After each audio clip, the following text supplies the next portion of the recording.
최대한 압축해서 말씀드리겠습니다. PPT 좀.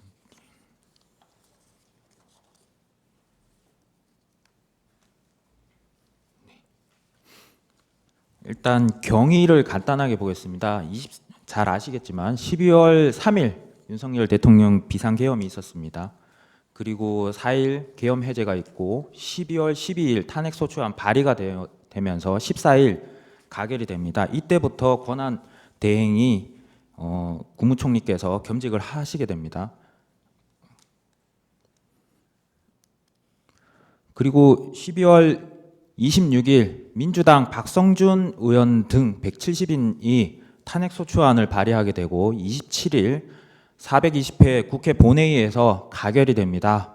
그 피청구인 쪽에서는 가결이 되었다라고 이야기하시지만 청구인 쪽에서는 원천무효다. 권한대행은 3분의 2여야 된다. 이런 얘기를 했고, 그리고 청구인들은 같은 날 권한쟁의 심판을 하게 됩니다. 그때 본회의 내용을 보면 우원식 총장이 상정하고 제안 설명을 하고 바로 국무총리 권한대행에 대해서 그 탄핵소추안에 대해서 바로 그 일반 정족수를 적용하겠다 이런 얘기를 하시고, 이 부분에 대해서 청구인들은 원천무효다 3분의 2를 적용해야 되지 않느냐 이런 얘기를 했는데도 우원식 의장은 그대로 진행을 해버립니다. 그리고 나서 가결이 되었다라고 선포를 해버립니다. 이 탄핵소추안에 대해서 사유는 이전 2시 사건에서 면밀히 다뤄졌겠지만 5가지 쟁점을 가지고 있습니다. 특검법에 대해서 당시 국무총리께서 관여를 했었다. 그리고 두 번째, 비상계엄 내란 의혹에 관련해서 공모 등이 있었다. 세 번째, 한동훈 국민의힘 당대표랑 공동 국정 운영에 대해서 담화문 발표한 게 위헌 위법이다. 네 번째, 특검 요구에 대해서 특검 후보자를 12월 10일 이후에서 27일까지 임명을 하지 않았다.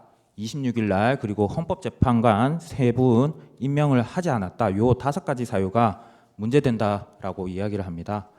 이 처분 또는 부작위 대상 행위에 대해서는 넘어가겠습니다.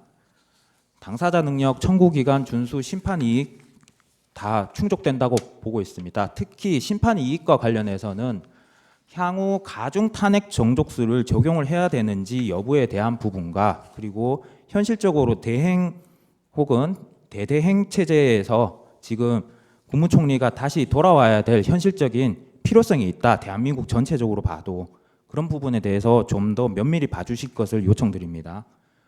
대한민국 헌법을 간단히 보겠습니다. 대한민국 65조에서 대행과 관련해서 이제 71조에서 대행 규정이 있지만 65조에서는 탄핵 정족수에 대한 규정이 있고 대행의 정족수에 대해서는 규정이 없습니다. 그리고 관련 국회법에서도 이제 탄핵소추 의결이 있을 때 특히나 1항과 2항 사이에 탄핵소추안이 이제 제기가 되었을 때 법제사법위원회의 회부 여부에 대해서 이제 해석상의 논란이 있을 수가 있습니다. 국회 선례집에서는 본회의에서는 법사위에서 회부 여부를 의결하되라고 해서 법사위 회부를 전제로 한 본회의 의결을 할 것을 설명을 하는 듯한 해석을 하고 있습니다. 피청구인 쪽에서 그 효력정지 가처분에서 원용했던 논문에서조차 이 법사위 절차는 반드시 거치는 게 원칙이다 이런 취지로 해석을 하고 있습니다.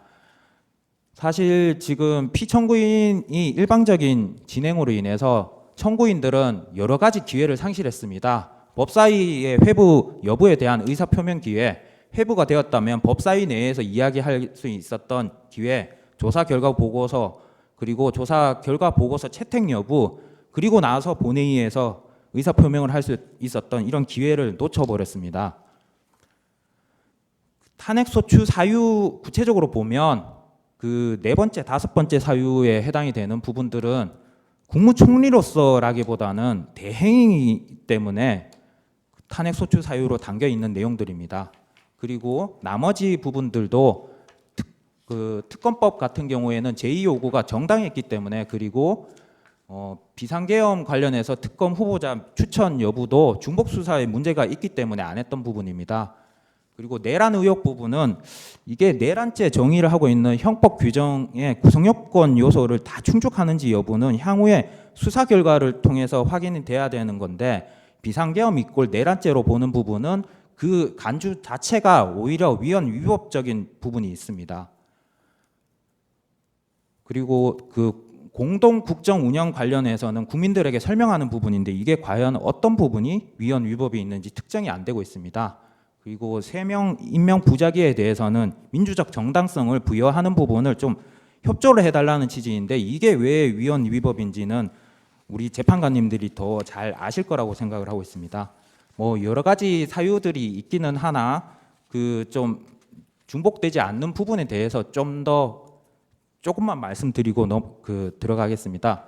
입법 보완이 되지 않았던 지금 현재의 상황이라고 한다면 대행과 총리 겸직하고 있는 부분에 대해서는 피소추 적격이 어느 분으로 해야 되느냐, 그리고 대행과 총리를 사유를 분리해서 볼 수 있느냐, 대행의 지위 전 직위 총리직으로서 발생했던 사유까지 대행 사유로 원용할 수 있느냐, 그리고 탄핵 정족수를 대행의 정족수 혹은 총리의 정족수라고 했을 때 겸직을 하고 있는 이 상황에서 일반 정족수로 넣어야 되는 건지 가중된 탄핵 정족수로 해야 되는 건지 이 부분에 대해서는 여전히 의문으로 남아있고 헌법재판소에서 판단이 이루어져야만 이 사건의 결론을 내릴 수 있는 부분이라고 생각을 합니다.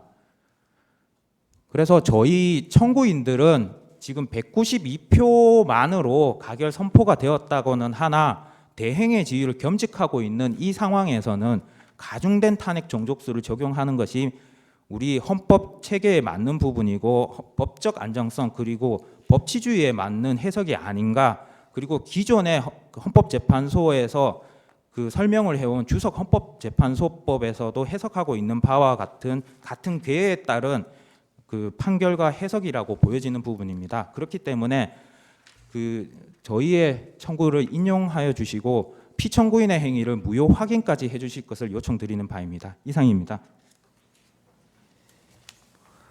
예, 피청구인 대리인 변론해 주십시오.